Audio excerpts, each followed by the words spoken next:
Rios, na Argentina. O Fábio Klester, ele pergunta na página 3, no item ataque, se a gente poderia ampliar com exemplo a parte que diz isso vai reduzir as possibilidades de energias no chakra nucal. Vamos lá. Então, anotações pessoais com base na fala do professor Valdo da Tertúlia, Segurança Extra, especialidade Pesquisologia, dia 7 de agosto de 2010. Quando vem a fase under ataque, a primeira coisa é reduzir as atividades e começar a observar o que é mais importante na vida, o que está fazendo. Com isso, vai reduzir debates, conflitos, discussões. Isso vai reduzir as possibilidades de energias no chakra nucal. A pessoa tem de examinar onde está e o que está fazendo. Todo under-ataque tem causa, tem de ver o que está gerando, o que está desencadeando aquela condição. Então veja, o que eu entendo de um raciocínio desse, Fábio? A fase under-ataque é a fase onde você atinge o píncaro da pressão holopensênica, né? Dos assediadores, processo contrário àquilo que você está fazendo. No momento em que você está muito submetido à pressão holopensênica, o ideal o que é? É a pessoa, ela redobrar a atenção dela, entendeu? Ela tem que, às vezes, dar uma reduzida, ficar um pouco mais slow down.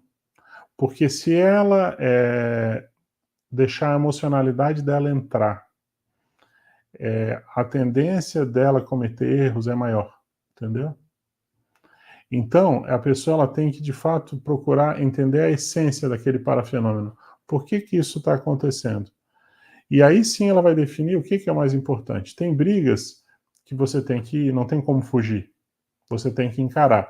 Tem outras brigas que você avalia. Se às vezes não vale a pena, entendeu? Você está semeando sementes, por exemplo, num local muito árido. Às vezes não adianta. É serviço posto fora. Você tem que procurar um outro local, uma outra condição em que os seus altos esforços gerem mais resultado, entendeu? Dentro dessa linha, tá? Agora, o que acontece?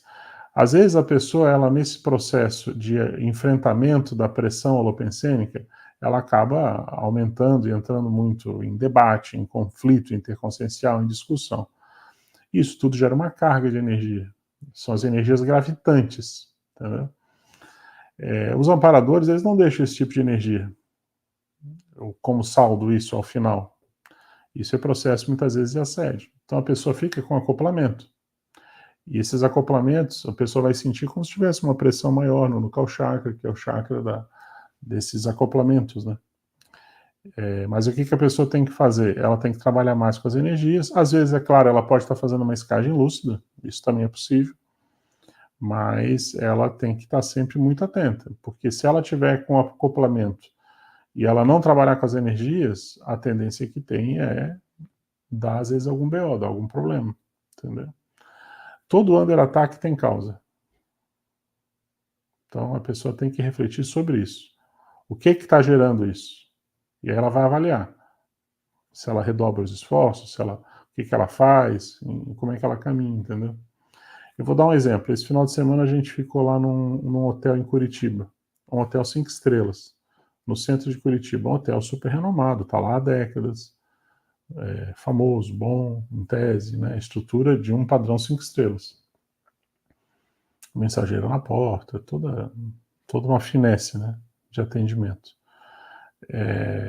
A Fernanda estava no evento. Aí eu fui trabalhar nesse livro de ortopensatas dentro do quarto. E eu estava trabalhando sobre o processo de ectoplasmia. Pensatas sobre ectoplasmia. Porque eu estou na letra E. E eu estava exatamente falando do médium ectoplasta, do ectoplasta parapsíquico, e que os aparelhos eletrônicos, eles são mais sensíveis, devido aos componentes que eles são compostos, né? E, então eles ficam, às vezes, mais predispostos à atuação da energia densa, a energia de ectoplasma. E nessa hora que eu estava nesse auge de concatenar e fazer essas frases sobre isso, sobre o processo de assédio e desassédio, estourou uma lâmpada na minha cabeceira esquerda. Só que não foi só isso. Deu algum tipo de curto-circuito que arrebentou até a fiação, parou de funcionar a fiação elétrica. Então ali tinha uma tomada para ligar a coisa, parou de funcionar. E um cheiro de queimado. Claro que alguém pode chegar e dizer, não, isso aí foi um acidente. Pode. Para mim, existe o processo do desassédio. A gente estava trabalhando com energia, escrevendo sobre isso, e ok. Agora, eu e a Fernanda, a gente comentou, né? A gente não era bem-vindo extrafisicamente naquele hotel. A gente estava incomodando, perturbando. Eu não pretendo mais voltar lá, nesse hotel. Entendeu? Eu vou num outro hotel. Da próxima vez, eu vou ter que voltar lá no final de novembro. Eu vou voltar para um local, outro hotel que eu conheço lá, que me acolhe melhor extrafisicamente. Então, é claro que você pode chegar, vamos aqui, vamos trabalhar com energia, vamos desassediar o que der, mas para que você vai ficar sobrecarregando você, equipe extrafísica, se você não tem uma orientação clara nesse sentido? Isso é que nem quando o professor Valdo ia em Floripa, eu lembro que, eu acho que eu já contei essa história no Calipino, mas eu vou contar de novo. Muita gente não acompanha todos, né? Eu lembro que eu perguntava para o professor Valdo, quando ele depois da atividade, o que ele gostaria de jantar ou almoçar, e ele sempre me respondia, não, César, qualquer coisa, só tem um pedido que eu quero te fazer, não me leva num lugar muito cheio, me leva num lugar mais vazio. Mas ele sempre me respondia isso. Aí chegou lá na quinta vez, eu perguntei para ele, professor Valdo, eu vejo que o senhor teve uma hora que ele foi muito enfático nisso. O professor sempre fala isso, eu queria entender mais. Aí ele falou, César, é simples, você chega num ambiente com um monte de gente, é natural, você tem um monte de gente lá que está assediada. Você trabalha mais com energia que a média, você vai chegar lá, você vai trabalhar com as energias. Naturalmente, os amparadores, eles aproveitam todas as ocasiões para fazer interassistência. Então, daqui a pouco, eles vão começar a mexer no ambiente. Então, daqui a pouco, começa a tirar as consciências das pessoas que estão lá, dos assediadores, das companhias extrafísicas. Isso tudo vai para onde? Isso tudo vai ser trabalhado na TENEPS e, às vezes, na UFIEX. Aí eu pergunto, a gente já tem uma demanda assistencial das atividades que a gente está fazendo aqui. Para que a gente vai ficar sobrecarregando os amparadores com isso, se não tem uma orientação clara nesse sentido? Se tu sente a inspiração é uma coisa, ok, vamos entrar lá e vamos fazer assistência, que tem que ajudar. Fora isso, a assistência tem em qualquer lugar do mundo. Se eu for aqui numa penitenciária, se eu for no hospital, se é para trabalhar com energia e fazer assistência, você vai em qualquer lugar, mas a pergunta onde que você quer chegar com isso, entendeu? Que é o processo da TACOM e da tarefa de esclarecimento, entendeu? Eu estava lendo um artigo muito bom daquele, o Gasparetto, né? Não é de autoria dele, era o pessoal avaliando a saída dele do movimento espírita, né? Do Luiz Gasparetto, um médium psicopictográfico, né? Que ele, de certa forma, depois de um tempo, ele renegou, né? Todo o movimento espírita, junto com a mãe dele, também a Zíbia Gasparetto e outros. E o artigo era muito bom, ele estava buscando as raízes do que aconteceu, né? E exatamente assim, naquele artigo ao menos eles colocavam isso. Chegou uma hora em que eles estavam achando que eles estavam num processo meio acomodado, as pessoas estavam num processo de ir lá e as pessoas viam o fenômeno, mas não mudavam nada, não, entendeu?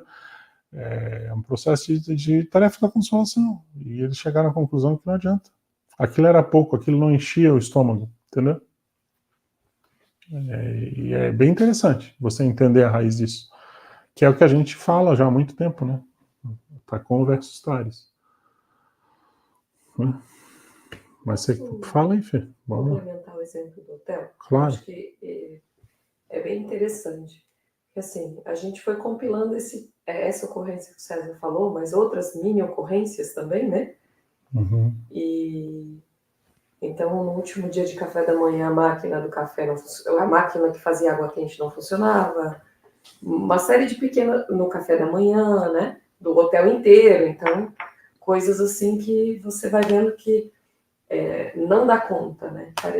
A hipótese, pelo menos nossa, é que havia um embate energético e a gente ia ficar sob risco de mini acidentes naquele ambiente. isso que é o não ser bem acolhido.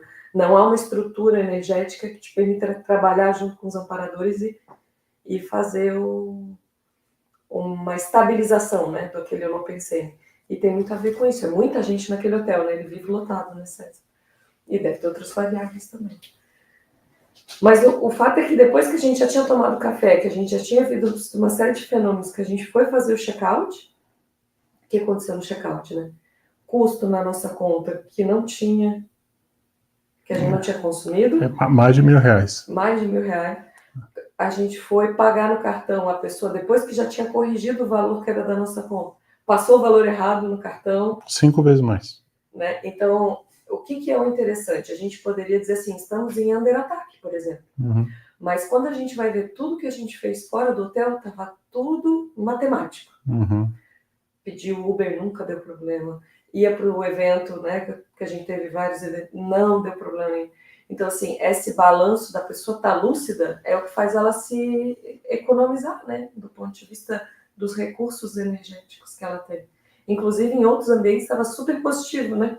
Tudo encaixava, dava certo, matemática, e ali não. Então, é bem interessante esse caso. Bem didático. Bem didático, é isso aí. Mas é aquilo que a gente comenta, né? A pessoa que passa pelo parafenômeno, às vezes ela entende bem, porque o parafenômeno, ele junto com as energias, tem uma série de informações. Às vezes é difícil traduzir isso, né? É a pessoa que passa pelo parafenômeno que sabe. É que nem você ter uma projeção consciente e você relatar que você teve uma projeção consciente. Se você passou por uma projeção lúcida mesmo, autêntica, você sabe o que você vivenciou, você tem as energias. A outra pessoa, ou ela, às vezes ela não vai entender, ela vai ficar totalmente cética, e tem que ser mesmo, o princípio da descrença, mas às vezes ela não dá um voto de confiança. Ela acha que você inventou, e ela não capta, entendeu? Mas é que ela não passou pela experiência. Eu sei que eu estou até estendendo esse caso, mas eu acho que ele é muito bom, porque uma das dúvidas que a gente vê muito comum é a pessoa, no amadurecimento do parapsiquismo, dizer assim, tá, será que eu estou assediada nessa situação, por exemplo, né? Que a gente viveu lá outra. Assediada, será que o problema é comigo? Eu estou com alguma falha de ortopensinidade? Eu estou com alguma... Então, assim, analisar o conjunto de fatos... Outra questão, né, dentro da pergunta que o Cléster fez. Às vezes a pessoa está under attack e ela acha que ela está under attack porque ela está fazendo as escolhas erradas. Quando, na verdade, muitas vezes ela está under attack porque aquilo é a culminância do assédio para liberar algo para uma recém que ela está fazendo. Isso, tem tudo isso. Então, discriminar esses padrões energéticos para entender as causas raízes, para a pessoa não tirar conclusões erradas e, às vezes, até sair do trekking evolutivo. Esse é o risco. A pessoa está no trekking, começou a subir a pressão, ela fica confusa e acha que está fazendo tudo errado, joga tudo pro alto. É isso aí. Né? Então, a pessoa tem que ter muito sangue frio, qual é a cor da lava, e deixa eu analisar o fato para... Quais são todas as hipóteses para ela tomar uma decisão calibrada. Às vezes a pressão vem, o assédio vem, o acidente de percurso vem. Às vezes aquilo ali é um aviso. Às vezes aquilo ali é um pedágio. Às vezes aquilo ali é para a pessoa redobrar os esforços para não abrir mão e fazer. Às vezes ela tem que começar a reavaliar. Tem N situações, né? Gente, poderia ficar aqui falando muito sobre isso. São muitos exemplos, é muita coisa acontecendo.